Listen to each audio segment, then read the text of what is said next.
Valentina Cruz tenía 23 años, 900,000 seguidores, y un salón de belleza en Zapopan que era su orgullo.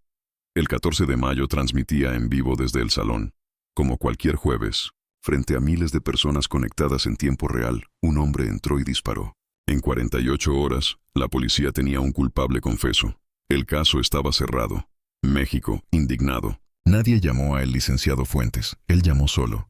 El licenciado Alejandro Fuentes tenía 55 años, cabello plateado impecable, ojos grises fríos como el mármol de su despacho, y una cicatriz fina en el mentón izquierdo que nunca explicaba. Terno oscuro perfectamente cortado. Manos que habían sostenido los expedientes más difíciles del Estado durante 3 décadas. En ese tiempo había defendido lo indefendible, no porque creyera que todos sus clientes eran inocentes, sino porque creía que todos merecían que alguien hiciera su trabajo bien. Esa mañana leyó el nombre del detenido en los periódicos. Rodrigo Salinas, 26 años, exnovio de Valentina Cruz, y vio algo en la fotografía del arresto que lo detuvo. No era la expresión de culpa, era la expresión de alguien que genuinamente no entiende por qué está ahí. Lo visitó en el Centro de Readaptación Social de Puente Grande esa misma tarde. Rodrigo Salinas era delgado, ojos hinchados de no dormir, manos temblorosas sobre la mesa de visitas. Le dijo que no había sido él, que el día del crimen estaba en una ferretería comprando pintura amarilla para el cuarto de su madre. Fuentes no dijo que le creía, tampoco dijo que no, solo pidió el nombre de la ferretería y la hora. Esa noche llamó a Marcos Villanueva, su investigador desde hacía 8 años. 52 años, piel morena oscura, ojos castaños que siempre parecían más cansados de lo que estaban. Barba, sal y pimenta sin afeitar. Traje ligeramente arrugado. Un hombre que sabía moverse por la ciudad de formas que ningún abogado podía replicar. Le dijo 3 cosas: la ferretería, la hora y el nombre de Valentina Cruz. Marcos no hizo preguntas. Colgó. Al día siguiente tenía las imágenes de las cámaras de seguridad de la ferretería. Rodrigo Salinas estaba en la ferretería a las 18:17. El disparo había sido a las 18:23. La ferretería estaba a 42 minutos del salón. Era matemáticamente imposible que Rodrigo hubiera disparado. Imposible. Fuentes imprimió las imágenes. Las puso sobre su escritorio de madera oscura. Las miró durante un momento. La policía lo había detenido con una certeza que solo se explica de 2 formas. O tenían otra evidencia que Fuentes no conocía, o alguien necesitaba que Rodrigo fuera culpable. El despacho de Fuentes estaba en el 8º piso de un edificio del centro de Guadalajara. Paredes oscuras, muebles de madera pesada, una sola fotografía enmarcada. Su graduación de la Facultad de Derecho, hace 30 años. Esa noche, solo frente al escritorio, leyó el expediente completo por segunda vez. No buscaba evidencia nueva, buscaba la grieta. Cada caso tiene una grieta donde la narrativa oficial no cierra perfectamente. En el caso de Valentina Cruz, esa grieta eran los 4 segundos del audio silenciado en el minuto 17 del live. Llamó a la doctora Campos, 44 años, piel morena clara, ojos verdes de precisión quirúrgica, cabello negro en coque perfecto, lentes de armadura plata. La mejor perita forense independiente del Estado. Le pidió que analizara el video del live completo, los 32 minutos antes del disparo. Campos tardó 2 días. Cuando llamó, su voz tenía ese tono específico que Fuentes había aprendido a reconocer en 12 años de trabajo conjunto. El tono de quien encontró algo que cambia todo. En el minuto 17, cuando llegó el primer repartidor al salón, el micrófono del live fue silenciado durante 4 segundos.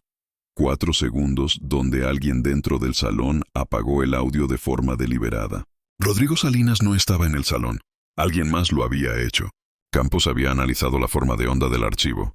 Había encontrado la firma digital de un corte intencional, no de una falla técnica. No era un accidente. Era una operación. Antes de continuar, si este caso te tiene al borde de la silla, suscríbete ahora. Activa la campana. Porque lo que Fuentes encontró después lo cambió absolutamente todo. Sofía Reyes cubría el caso para un portal digital. 38 años, piel oliva, ojos castaños oscuros e inteligentes, cabello negro ondulado largo, blazer oscuro, una pequeña mancha de nacimiento en el cuello derecho. Llevaba 3 meses siguiendo el caso con una libreta llena de nombres que su editor le pedía que no publicara.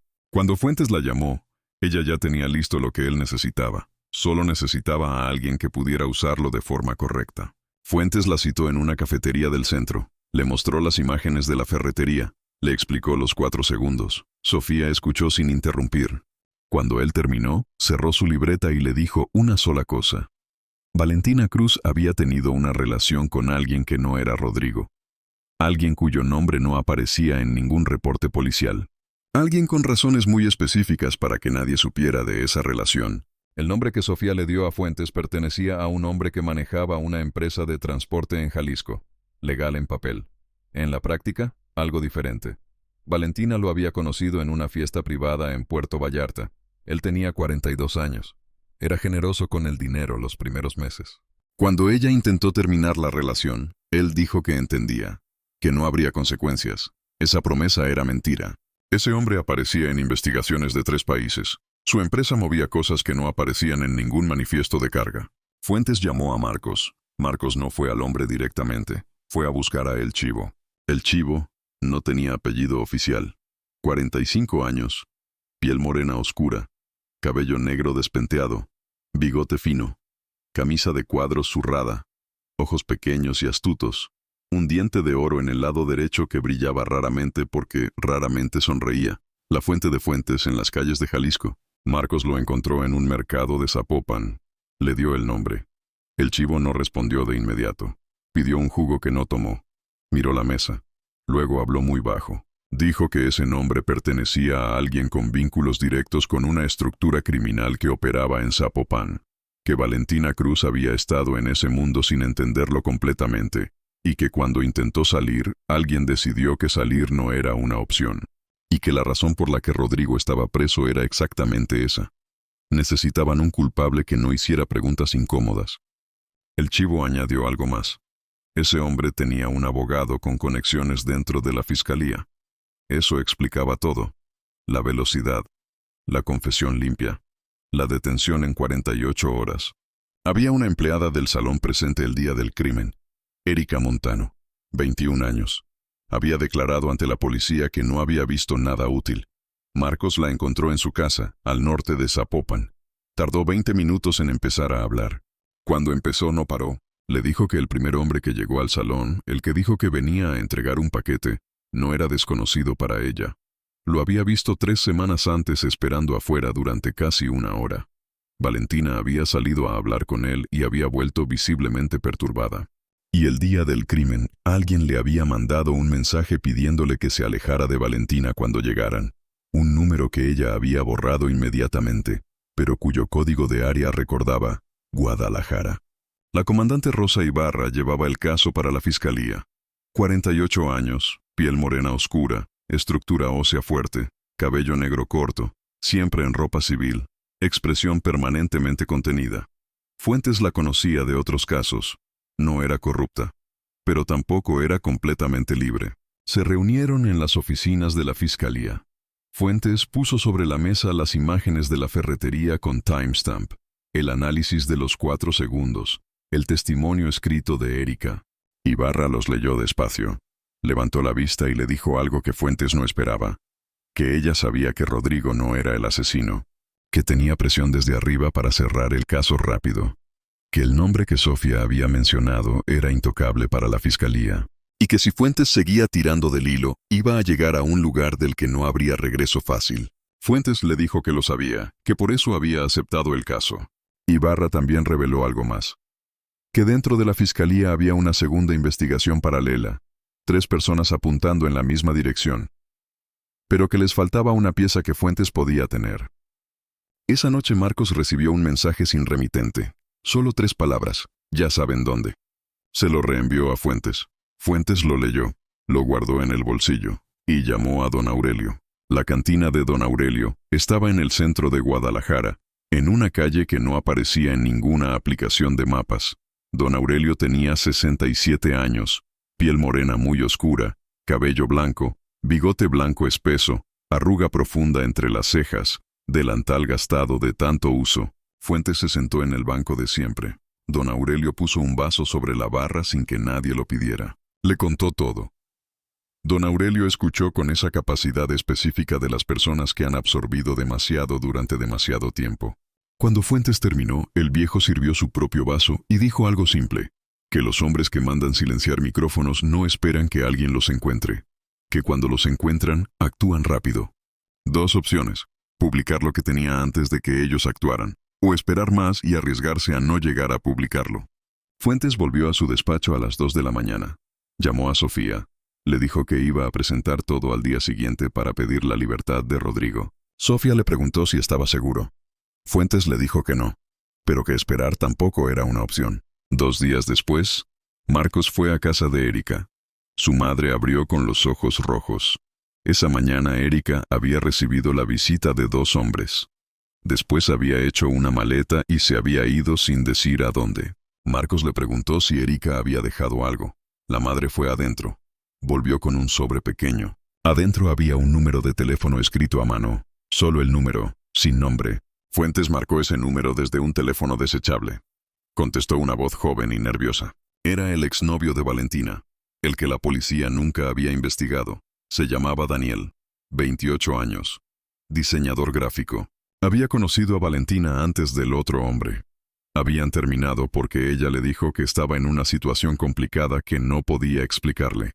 Meses después entendió qué significaba esa situación. El día del crimen había recibido una llamada advirtiéndole que se quedara en casa, que no fuera al salón, que no se comunicara con Valentina. Y tenía en su teléfono los mensajes de esa advertencia, mensajes que demostraban quién había dado la orden. Venían de un número registrado a nombre de una empresa fantasma. Pero los metadatos revelaban la ubicación exacta desde donde habían sido enviados. La misma colonia donde tenía sus oficinas el hombre de la empresa de transportes. Campos había necesitado solo 4 horas para procesar los metadatos del archivo de video del live. El dispositivo que había silenciado el micrófono en el minuto 17 pertenecía a un teléfono registrado como subsidiaria directa de la empresa de transportes. No era especulación, era un registro, un número de serie, una dirección fiscal. La audiencia fue a las 10 de la mañana. El fiscal argumentó durante 2 horas. Era competente, pero estaba defendiendo algo sin defensa real, y lo sabía.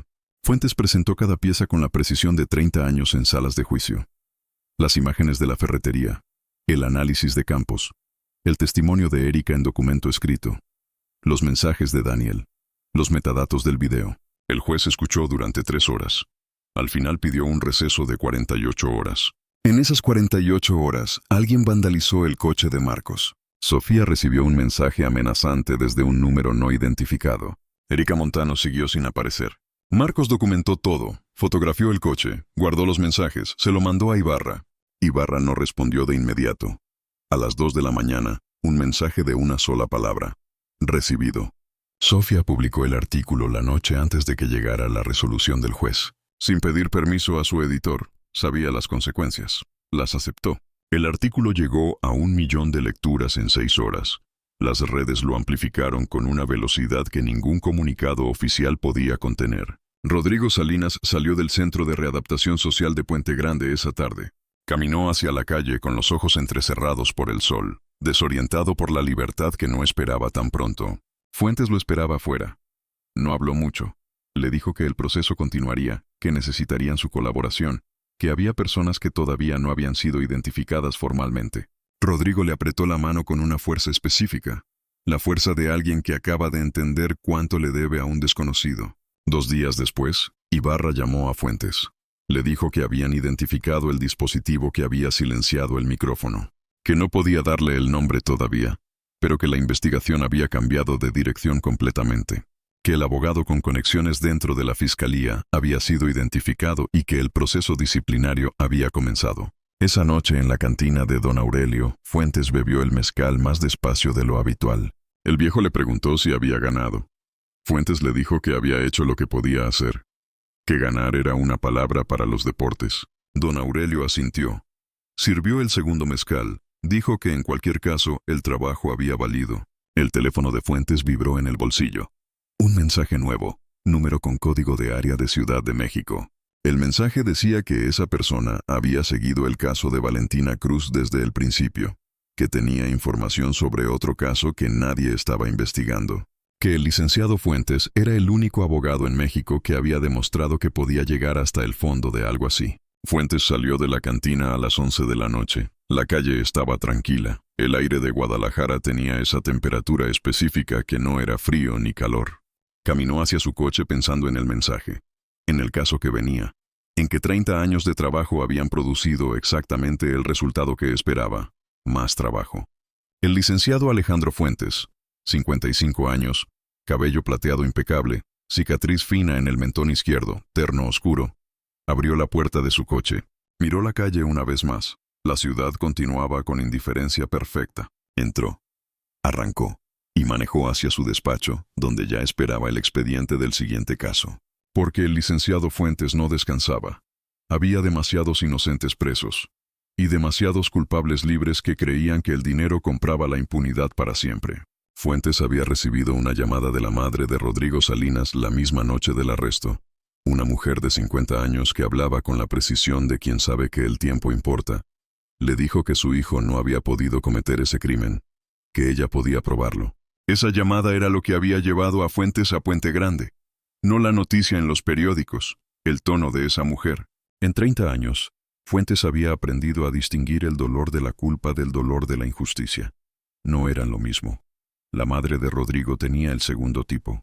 El expediente oficial decía que Rodrigo había confesado espontáneamente después de 3 horas de interrogatorio, sin abogado presente, sin grabación de la primera hora. Esas 2 ausencias eran ya una irregularidad. Pero las irregularidades no liberaban a nadie si no había evidencia sólida que las acompañara. Por eso Fuentes necesitaba las cámaras de la ferretería, por eso necesitaba a Campos, por eso necesitaba cada pieza antes de entrar a la audiencia. Marcos Villanueva tenía un método específico para encontrar testigos que la policía había ignorado. No preguntaba directamente. Llegaba al lugar, observaba, esperaba que alguien se acercara. Ese método le había funcionado en 14 casos anteriores con Fuentes. En el salón de Valentina Cruz, le funcionó en 2 horas. Un vecino del edificio frente al salón había visto al primer repartidor llegar y esperar. Y había notado algo que no estaba en ningún reporte, que el repartidor usaba guantes en un día de 20 grados. Los guantes no eran para el frío, eran para no dejar huellas. Esa observación del vecino, combinada con el análisis de Campos sobre los metadatos, empezaba a construir un relato diferente al oficial. No un accidente de circunstancias. Una operación planificada. Sofía Reyes había hecho su propio trabajo durante esos 3 meses. Había hablado con 8 personas que conocían a Valentina Cruz. Había reconstruido los últimos 6 meses de su vida. Lo que había encontrado era la historia de una joven que había entrado sin querer en un mundo que no entendía completamente. Que había intentado salir de ese mundo. Que había pedido ayuda a personas que no podían dársela. El hombre de la empresa de transportes no había aparecido en los periódicos. Pero Sofía tenía su nombre en su libreta desde hacía 2 meses, y 3 fuentes que lo conectaban con el asesinato. Lo que Sofía no podía hacer sola era presentar esa información de forma que tuviera consecuencias legales. Necesitaba a alguien con acceso al sistema judicial. Eso era lo que Fuentes representaba. No solo un abogado, el punto de conexión entre la investigación periodística y el proceso legal. La relación entre Fuentes y Sofía no era nueva. Se habían cruzado en 3 casos anteriores, siempre respetando los límites de cada uno, nunca confundiendo lo que era periodismo con lo que era defensa legal. Pero en este caso los límites se habían vuelto más complejos, porque la información que Sofía tenía era exactamente la que Fuentes necesitaba para construir su defensa. Fuentes había aprendido que los mejores casos se construyen en los bordes, en el espacio donde la ley formal y la realidad informal se tocan sin que ninguna de las dos lo admita oficialmente. El Chivo era el maestro de ese espacio. Había vivido en él durante 20 años. Conocía sus reglas, conocía sus excepciones. Lo que el Chivo le dijo a Marcos sobre el hombre de la empresa de transportes no era solo información, era un mapa de cómo operaba ese hombre, de qué decisiones tomaba, de cómo respondía cuando se sentía amenazado. Y la forma en que respondía cuando se sentía amenazado era exactamente lo que había ocurrido con Valentina Cruz. Erika Montano había trabajado en el salón de Valentina durante 2 años. Era más que una empleada. Era alguien en quien Valentina confiaba. Eso la hacía valiosa para el caso. Y eso la hacía peligrosa para las personas que habían planeado el crimen. Cuando Marcos la encontró, Erika le dijo algo que ningún reporte oficial contenía, que en los días previos al crimen, Valentina había estado nerviosa de una forma diferente a su nerviosismo habitual, que había revisado las cámaras de seguridad del salón 3 veces en una semana, que había preguntado cómo cambiar la cerradura de la entrada principal. Valentina Cruz sabía que algo iba a ocurrir, no sabía exactamente qué, pero lo sabía. Esa información cambiaba la naturaleza del crimen. No era un acto impulsivo del exnovio celoso, era el final de un proceso que Valentina había intentado detener. Fuentes había documentado todo lo que Erika le había dicho en el informe que presentaría ante el juez. Pero Erika como testigo directa valía mucho más que Erika en un documento escrito. Por eso su desaparición era crítica, y por eso el sobre con el número de Daniel era la única vía que quedaba. Daniel no era un testigo directo del crimen, pero era un testigo de los días anteriores, de la presión que Valentina había estado bajo, de las advertencias que habían llegado antes del disparo. Lo que Daniel tenía en su teléfono era la evidencia de que el crimen había sido planificado. No una reacción, una decisión tomada con anticipación. Los metadatos de los mensajes de Daniel eran técnicamente impecables. Campos los había procesado con el mismo rigor con que analizaba evidencia forense física. Una dirección de IP, un código de dispositivo, una empresa registrada como subsidiaria, una empresa madre con nombre conocido. Era la cadena que conectaba la orden con la ejecución. No directamente, pero con suficiente solidez para que un juez no pudiera ignorarla. La audiencia había sido un ejercicio de precisión. Fuentes había presentado cada pieza en el orden correcto. No el orden cronológico, el orden de impacto. Primero lo irrefutable, las cámaras de la ferretería. Rodrigo no podía haber disparado. Ese era el fundamento. Después lo técnico, los metadatos de Campos. El dispositivo que había silenciado el micrófono, la firma digital del corte. Después lo testimonial, la declaración escrita de Erika, lo que había visto semanas antes, el mensaje que había recibido y borrado. Después lo contextual, los mensajes de Daniel, la ubicación desde donde habían sido enviados, la empresa que correspondía a esa ubicación. 4 capas de evidencia, cada una suficiente por sí sola para crear duda razonable. Juntas, suficientes para demostrar que la investigación policial había apuntado deliberadamente en la dirección equivocada. El fiscal había hecho lo que podía. Había argumentado que las imágenes de la ferretería podían haber sido manipuladas. El juez le había preguntado cómo. El fiscal no había podido responder con precisión. Había argumentado que el análisis de metadatos era especulación técnica. El juez había pedido que explicara qué parte específicamente era especulativa. El fiscal no había podido identificar ninguna. Era el tipo de argumento que funciona cuando el juez quiere que funcione. Cuando el juez hace su trabajo, no funciona. El receso de 48 horas que el juez había pedido era para verificar independientemente los metadatos, para asegurarse de que lo que Campos había presentado era técnicamente correcto. Era la señal de que el juez estaba haciendo su trabajo.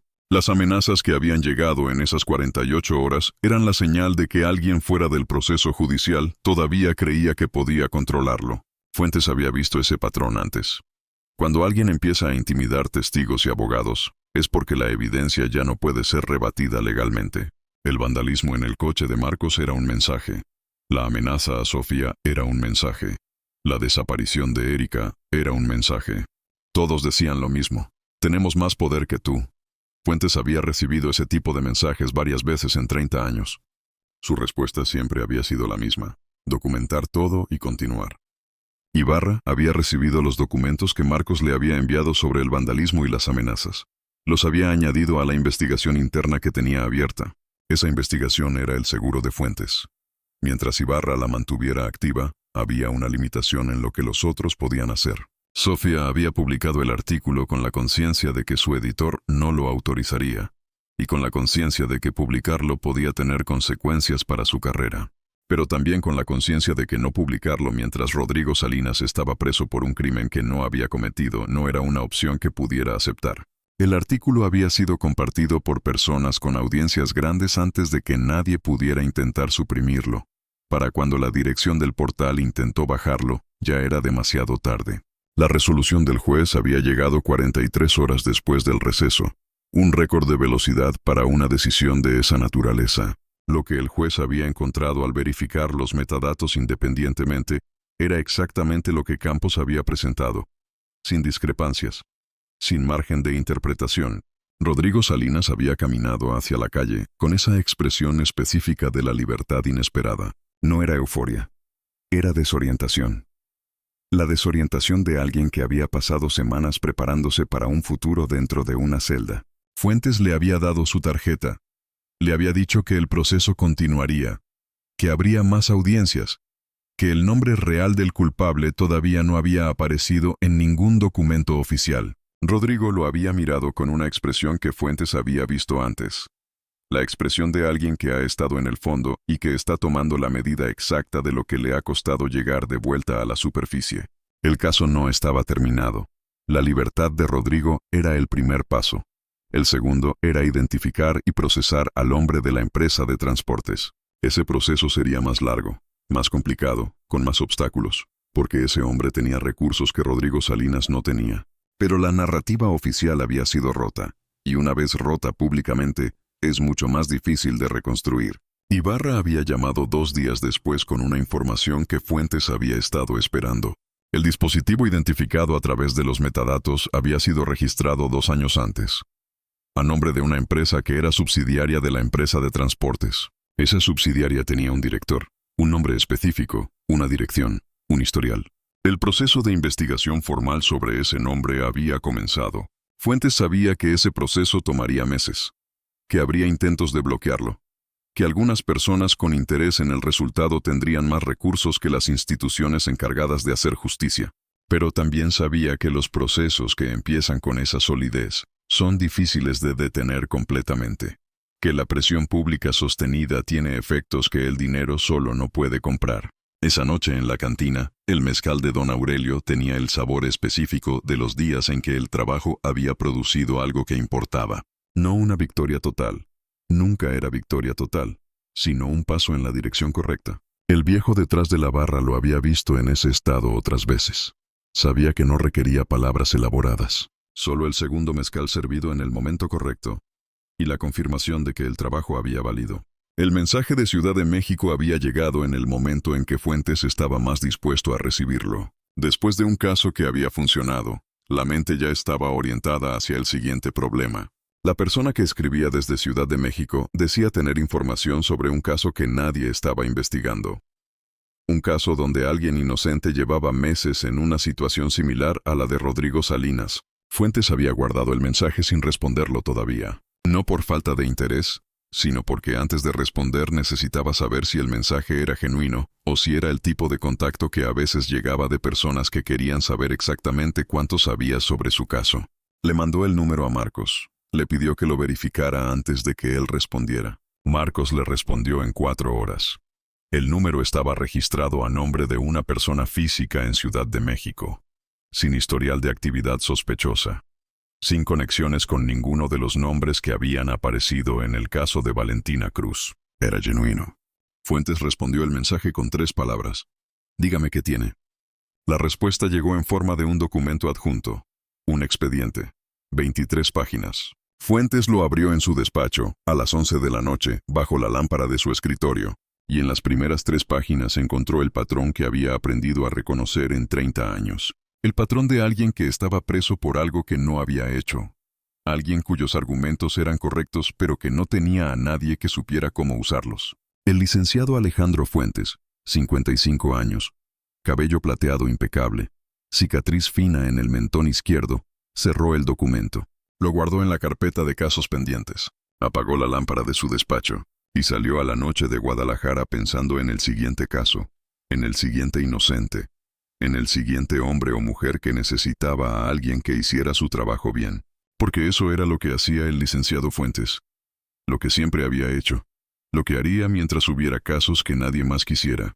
Y siempre había casos que nadie más quería. El caso de Valentina Cruz había llegado a Fuentes en el peor momento posible. Tenía 3 juicios activos, 2 apelaciones pendientes y un cliente corporativo que exigía atención exclusiva. Pero había algo en la velocidad del cierre policial que no podía ignorar. Fuentes tenía una regla que había desarrollado con los años. Cuando un caso se cierra más rápido de lo que debería, alguien tiene razones para que se cierre rápido. Esas razones raramente eran inocentes. La madre de Rodrigo Salinas se llamaba Carmen. 53 años. Trabajaba de cajera en un supermercado. No tenía dinero para pagar a un abogado de la talla de Fuentes. Fuentes le dijo que no iba a cobrarle nada hasta que el caso tuviera resolución, que si ganaban hablarían de honorarios, que si no ganaban, nada. Carmen lo miró con la expresión de alguien que no entiende por qué un extraño haría eso. Fuentes no le explicó. Era una pregunta para la que nunca tenía una respuesta completamente satisfactoria. Marcos había reconstruido los movimientos de Rodrigo Salinas el día del crimen con la precisión de un reloj. Salió de su departamento a las 16:45, tomó el metro hasta la estación Ávila Camacho, caminó 6 cuadras hasta la ferretería El Tornillo de Oro. Llegó a las 17:52. Pidió pintura amarilla limón, número 14. El empleado tuvo que buscarla en el almacén. Tardó 15 minutos. Pagó con tarjeta a las 18:17. La cámara del cajero lo capturó de frente, con la lata de pintura en la mano y el ticket en la otra. Salió de la ferretería a las 18:19. Las cámaras externas del local lo registraron caminando de vuelta hacia el metro. A las 18:23, a 42 minutos de distancia, alguien disparó a Valentina Cruz. El alibi no era solo sólido, era impecable. Lo que había fallado era que nadie en la policía había querido verificarlo. La confesión de Rodrigo había sido obtenida en las primeras 3 horas de interrogatorio, sin abogado, sin grabación completa, con 2 policías en la sala y Rodrigo solo. Fuentes había pedido la grabación del interrogatorio. Le habían dicho que había una falla técnica en el sistema, que solo existían los primeros 40 minutos. Los primeros 40 minutos donde Rodrigo decía claramente que no había sido él. El resto de la grabación, donde supuestamente había confesado, no existía oficialmente. Esa laguna era la segunda irregularidad. La primera era la velocidad del cierre. La segunda era la confesión sin evidencia de apoyo. Juntas, eran el tipo de irregularidades que en un sistema que funciona llevan a una investigación interna. En el sistema en el que Fuentes operaba todos los días, llevaban a una audiencia donde él tendría que demostrar cada punto uno por uno frente a un fiscal que haría lo posible por mantener la narrativa oficial. La doctora Campos tenía un laboratorio privado en el sur de Guadalajara, donde hacía su trabajo independiente. No era un laboratorio grande, pero tenía el equipo correcto. Y lo que más importaba, tenía la metodología correcta. Campos no interpretaba, medía, no argumentaba. Presentaba datos. Era la diferencia entre un testimonio que podía ser atacado y una evidencia que tenía que ser refutada con otras evidencias. El análisis del audio del live había tomado 2 días porque Campos se negaba a presentar conclusiones antes de haber verificado cada paso de su propio proceso. Era lenta, era meticulosa, era exactamente lo que Fuentes necesitaba. Los 4 segundos del audio silenciado eran visibles en el espectrograma. Una caída abrupta en la forma de onda que no correspondía a ningún patrón natural de interferencia. Era un corte intencional, realizado desde un dispositivo específico, en un momento específico. Campos había también analizado la posición del micrófono relativa a la persona que lo había silenciado. Lo había hecho triangulando la dirección desde la que venía el sonido de fondo en los segundos antes y después del corte. La persona que había silenciado el micrófono estaba a menos de 2 metros del dispositivo de transmisión. Dentro del salón. No era Rodrigo Salinas. Rodrigo estaba comprando pintura amarilla limón a 42 minutos de distancia. Sofía Reyes había comenzado a seguir el caso de Valentina Cruz desde el día después del crimen. No por el crimen en sí, sino porque había notado algo en la cobertura mediática que le había parecido inusual. La rapidez con que todos los medios habían convergido en la misma narrativa. El exnovio celoso. Los celos que se salen de control. La tragedia previsible. Era demasiado limpio. Las historias reales raramente son tan limpias. 3 meses de reporteo le habían dado 8 fuentes. Ninguna dispuesta a hablar on the record. Todas confirmando variantes de la misma historia. Una relación con un hombre cuyo nombre ninguna de esas fuentes pronunciaba en voz alta. Un hombre cuya empresa movía cosas que no debían moverse. Un hombre que había aprendido que ciertos problemas se resuelven de ciertas formas. Sofía tenía el nombre desde hacía 6 semanas. No lo había publicado porque, sin un componente legal que lo acompañara, una acusación así solo producía demandas y no producía justicia. Cuando Fuentes la llamó, entendió que el componente legal había llegado. El chivo había operado en las calles de Jalisco durante 2 décadas. Había visto llegar y caer a muchos hombres que creían que el poder era permanente. Lo que sabía del hombre de la empresa de transportes no venía de registros ni de documentos. Venía de conversaciones en lugares donde ese hombre nunca habría entrado, de palabras sueltas en mercados, de silencios específicos cuando alguien pronunciaba un nombre, de la forma en que ciertos negocios cerraban de repente cuando ese hombre necesitaba usar el espacio para otras cosas. Erika Montano había guardado silencio durante semanas por una razón específica. Tenía una hermana menor que vivía en la misma colonia que el hombre del que había visto a Valentina hablar semanas antes del crimen. No era miedo abstracto. Era miedo concreto con una dirección específica. Cuando finalmente habló con Marcos, lo hizo porque había entendido que guardar silencio no la protegía. Solo protegía a las personas que no merecían protección. Daniel, el exnovio de Valentina, había llevado los mensajes guardados durante semanas sin saber qué hacer con ellos. Los había guardado porque eran la única prueba de que él no era responsable del crimen, que había recibido una advertencia, que esa advertencia demostraba que alguien sabía lo que iba a ocurrir. No los había dado a la policía, porque la misma persona que le había mandado la advertencia le había dicho que si hablaba, las consecuencias serían para su familia. El número de Erika en ese sobre era la señal de que alguien de confianza de Valentina quería que esa información llegara a alguien que pudiera usarla. La audiencia había sido el momento donde todo ese trabajo, esas semanas de construcción cuidadosa, se convirtió en algo que existía dentro del sistema legal. Era el momento que Fuentes prefería en todos sus casos. No cuando el cliente salía libre, cuando la evidencia se colocaba sobre una mesa y era visible para todos. Porque la visibilidad era el paso previo a todo lo demás. El fiscal que se había opuesto en la audiencia no era un mal abogado, era alguien que había recibido instrucciones, y que probablemente sabía que las instrucciones eran incorrectas. Fuentes había visto esa situación muchas veces. Abogados que hacen su trabajo dentro de un sistema que a veces les pide que hagan un trabajo diferente al que deberían. No los juzgaba, entendía la mecánica. Lo que no aceptaba era que esa mecánica condenara a personas inocentes. El juez había hecho lo correcto. Había verificado independientemente. Había rechazado la presión que presumiblemente había recibido.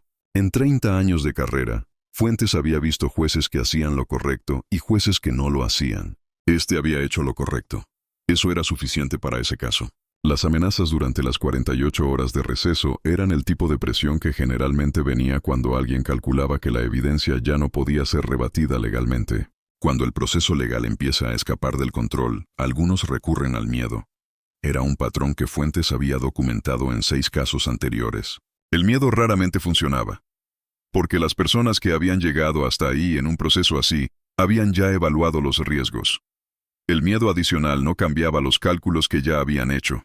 Marcos Villanueva había recibido amenazas en 16 de los 22 casos que había investigado para Fuentes. Su respuesta era siempre la misma: documentar, continuar, no cambiar nada de lo que estaba haciendo. Sofía Reyes había recibido amenazas en 4 de sus investigaciones anteriores. Había publicado en todos esos casos. Este no iba a ser diferente. Ibarra tenía una posición difícil. Dentro de una institución que en este caso había fallado, intentando hacer lo correcto con los recursos y el espacio que tenía. Fuentes la respetaba por eso, no por el resultado, por la decisión de intentarlo dentro del sistema aunque el sistema estuviera siendo usado en su contra. Ese tipo de personas dentro de las instituciones era lo que hacía posible que los procesos como el de Rodrigo Salinas llegaran a resoluciones correctas. Sin Ibarra, la investigación interna no habría existido. Y sin esa investigación, la presión sobre el juez habría sido diferente. Rodrigo Salinas, libre, había regresado esa noche al departamento de su madre. Carmen Salinas lo había esperado con la puerta abierta. No había palabras para eso. Había una lata de pintura amarilla limón sobre la mesa de la cocina. Rodrigo la había comprado esa tarde. La misma lata que había comprado el día que todo cambió. Esta vez iba a pintar el cuarto de su madre. Fuentes supo eso, porque Carmen lo llamó al día siguiente para agradecerle. Le dijo que no sabía cómo pagárselo. Fuentes le dijo que ya lo hablarían, que el proceso seguía y que iban a necesitar más de su colaboración. Carmen dijo que lo que fuera que necesitara, que Rodrigo haría lo que fuera necesario. Fuentes colgó. Se quedó mirando el escritorio durante un momento. Luego abrió el expediente del caso de Ciudad de México. 23 páginas. Un nombre. Una historia que se parecía demasiado a la que acababa de cerrar. El licenciado Alejandro Fuentes cerró el expediente. Lo puso en la carpeta de urgentes. Mañana llamaría a Marcos. Mañana empezaría de nuevo. Porque el trabajo del licenciado Fuentes no terminaba. Solo cambiaba de nombre. Solo cambiaba de expediente. Y siempre había otro expediente esperando. Había algo que Fuentes nunca había podido explicar completamente. ¿Por qué algunos casos llegaban a él y otros no? No era solo estrategia, no era solo reputación. Había algo en ciertos casos que generaba una corriente hacia él. Como si las personas que no podían defenderse solas encontraran instintivamente al abogado que haría lo necesario. El caso de Rodrigo Salinas había llegado por esa corriente. No por una llamada calculada, por el instinto desesperado de una madre. Y ese instinto había tenido razón. Fuentes pensó en eso mientras manejaba de regreso a su despacho esa última noche, en que el trabajo que hacía dependía de que las personas correctas encontraran el camino correcto en el momento correcto. Era frágil, era imperfecto, era lo que tenía. Marcos Villanueva había enviado un resumen final del caso a Fuentes esa tarde. 4 páginas. Cada movimiento documentado, cada fuente identificada con código. Era el tipo de documento que existía solo para el archivo interno, para que cuando el caso llegara a su fase siguiente, hubiera un registro completo de cómo se había construido. Fuentes guardó el documento en la carpeta física del caso. La carpeta tenía el nombre de Rodrigo Salinas en la etiqueta, y debajo, en letra más pequeña, Valentina Cruz. Porque ese era el caso real. Rodrigo Salinas era el síntoma, Valentina Cruz era el caso. La justicia para Rodrigo era el primer paso. La justicia para Valentina era el objetivo. Sofía había recibido una llamada de su editor al día siguiente de publicar el artículo. La conversación había durado 20 minutos. Al final, el editor le había dicho que el artículo había generado el tráfico más alto del portal en los últimos 6 meses, que no había ninguna razón formal para sancionarla, que la próxima vez consultara antes. Sofía le había dicho que lo haría. Los dos sabían que no lo haría. El artículo de Sofía había generado algo más que tráfico. Había generado contactos. 4 personas habían escrito al portal con información adicional sobre el hombre de la empresa de transportes. No toda era verificable, pero parte sí. Y esa parte añadía capas al caso que la investigación formal todavía no había alcanzado. Sofía había enviado esa información a Ibarra con una nota explicando de dónde venía. Ibarra le había respondido con una sola línea. Recibido, gracias. Era el tipo de colaboración que no existía formalmente, pero que hacía que los procesos avanzaran de formas que la formalidad sola no podía. El chivo había desaparecido de sus lugares habituales durante la semana de la audiencia. Era su protocolo cuando un caso llegaba a su fase más visible. Desaparecer del radar por un tiempo. No porque tuviera miedo, sino porque su utilidad dependía de que ciertas personas no lo asociaran directamente con ciertas investigaciones. Marcos sabía dónde encontrarlo cuando fuera necesario. Siempre lo sabía. La doctora Campos había recibido una oferta de trabajo de una institución universitaria esa semana. Una oferta generosa, con laboratorio propio, con presupuesto institucional. No venía de la institución que decía venir. Campos lo había verificado en 2 horas. Venía de una fundación financiada por personas con intereses en ciertos casos. La rechazó con un correo de 3 líneas. No mencionó por qué. Fuentes se enteró por Marcos 3 días después. Le mandó un mensaje a Campos. Gracias. Ella respondió con un solo punto. Era la comunicación suficiente entre 2 personas que se entienden sin necesidad de palabras elaboradas. El caso de Ciudad de México que había llegado al teléfono de Fuentes tenía una característica que lo diferenciaba del de Rodrigo Salinas. No era un caso de crimen. Era un caso de fraude. Un hombre acusado de desviar fondos de una empresa donde trabajaba como contador. Las pruebas presentadas por la empresa eran documentos digitales. Documentos que según la persona en Ciudad de México habían sido alterados. Fuentes no era experto en fraude contable. Pero Campos tenía contactos en forencia digital que lo eran. La estructura era similar. Una acusación conveniente, un acusado sin recursos para defenderse correctamente, y detrás de la acusación, alguien con intereses en que el acusado no pudiera defenderse. El patrón era reconocible, los detalles eran diferentes. Eso hacía que cada caso fuera un aprendizaje. En 30 años, Fuentes había aprendido que la injusticia tiene patrones, pero que cada instancia del patrón es única. Que lo que funciona en un caso no necesariamente funciona en el siguiente. Que hay que construir cada vez desde el principio. Era lo que hacía el trabajo agotador. Y lo que hacía que valiera la pena. Carmen Salinas había ido al despacho de Fuentes una semana después de que Rodrigo fue liberado. No para hablar del caso, para traer un flan que había preparado ella misma. Una receta de su madre. Le dijo a Fuentes que no sabía cómo agradecerle, que Rodrigo estaba bien, que había vuelto a trabajar. Fuentes le dijo que el proceso continuaba, que iban a necesitar a Rodrigo disponible para futuras audiencias. Carmen dijo que lo que fuera, que lo que Fuentes necesitara. Fuentes guardó el flan en el refrigerador de su despacho. Lo compartió con Marcos esa tarde. Era el tipo de gratitud que no se planea y que no tiene precio de referencia. El tipo que recuerdas años después. Fuentes apagó la lámpara de su despacho esa noche más tarde de lo habitual. El expediente de Ciudad de México estaba en la carpeta de pendientes. 23 páginas que al día siguiente se convertirían en el inicio de algo. Afuera, Guadalajara continuaba con su vida de siempre. La ciudad que había visto nacer y morir muchos casos. Que seguiría viendo. Que no guardaba memoria de ninguno, pero que los contenía todos. El licenciado Fuentes tomó su saco del perchero, apagó la última luz, cerró la puerta de su despacho con llave, y bajó las escaleras del edificio del centro de Guadalajara hacia la noche que lo esperaba. Mañana habría otro caso, siempre había otro caso. Y el licenciado Alejandro Fuentes siempre estaría ahí para abrirlo. Había una pregunta que Fuentes se hacía al final de cada caso. ¿Qué habría pasado si nadie hubiera llamado? Si Carmen Salinas no hubiera encontrado su número. Si Sofía no hubiera tenido esa libreta con 3 meses de trabajo. Si el chivo no hubiera conocido ese nombre desde antes. La respuesta era incómoda. Rodrigo Salinas probablemente estaría cumpliendo una condena por un crimen que no había cometido. Eso ocurría, con frecuencia mayor de la que nadie quería reconocer. Por eso el trabajo de Fuentes no era solo legal. Era también una función que el sistema oficial no cumplía por sí solo.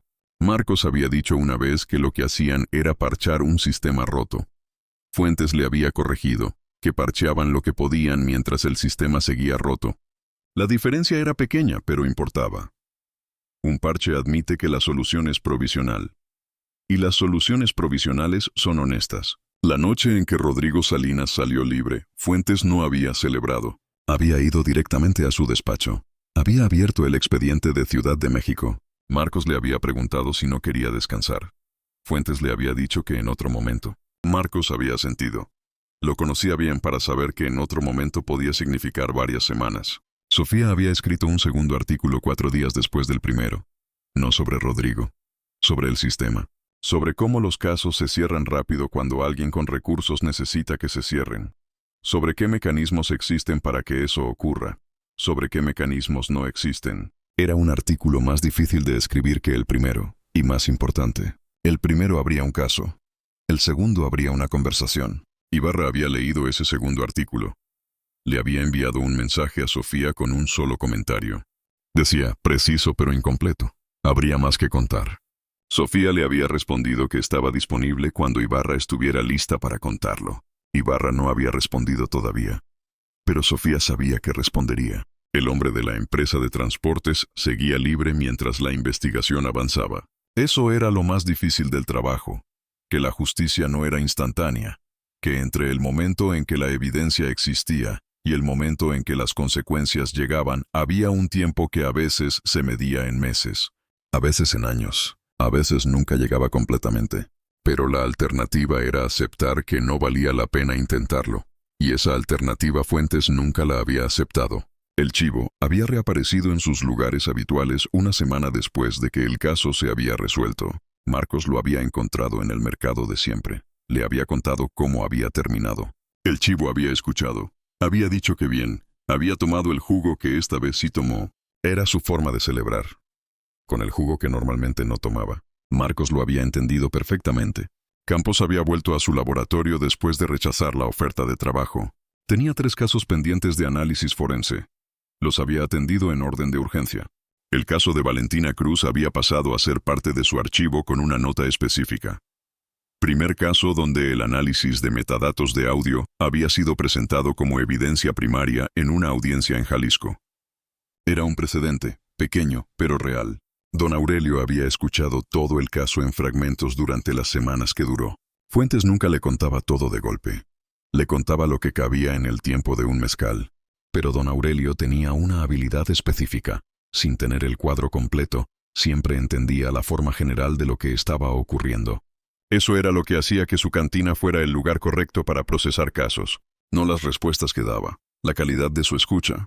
Fuentes había aprendido en 30 años que la gente que escucha bien es rara. Don Aurelio era el mejor oyente que conocía. La cicatriz en el mentón de Fuentes venía de un caso de hace 19 años. Un cliente que había resultado ser culpable, que cuando fue condenado había decidido que la culpa era de su abogado. Fuentes nunca había explicado el origen de la cicatriz, no porque le avergonzara, sino porque explicarla habría requerido explicar también por qué siguió trabajando después de ese día. Y esa era una conversación larga que rara vez era el momento de tener. Lo que quedaba de ese caso era la cicatriz y una certeza, que el trabajo valía incluso cuando salía mal. Que la posibilidad del error no era razón suficiente para no intentarlo. Rodrigo Salinas había llamado a Fuentes una semana después de salir libre, no para hablar del caso, para preguntarle si necesitaba que le pintara algo, que él pintaba bien, que tenía tiempo. Fuentes le había dicho que el despacho podía usar una mano de pintura. Rodrigo había venido ese sábado con sus materiales. Había pintado el despacho de blanco fresco. Mientras pintaba, había hablado sobre la ferretería, sobre la pintura amarilla, sobre la semana en Puente Grande. Fuentes había escuchado desde su silla mientras revisaba el expediente de Ciudad de México.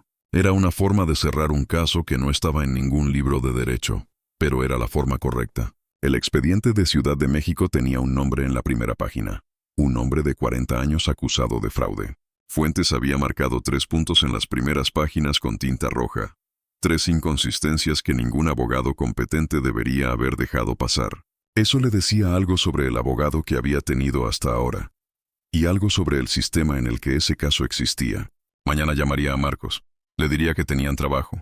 Marcos respondería que cuando empezamos. Y empezarían, porque eso era lo que hacían, lo que siempre habían hecho. El licenciado Alejandro Fuentes cerró el expediente. Lo puso en la carpeta correcta. Apagó la lámpara. Tomó el saco del perchero. Miró el despacho recién pintado de blanco por Rodrigo Salinas. Sonrió levemente. La cicatriz en su mentón izquierdo brilló un momento bajo la luz de la calle que entraba por la ventana. Cerró la puerta. Bajó las escaleras. Y salió a la noche de Guadalajara. Hacia el siguiente caso. Siempre hacia el siguiente caso.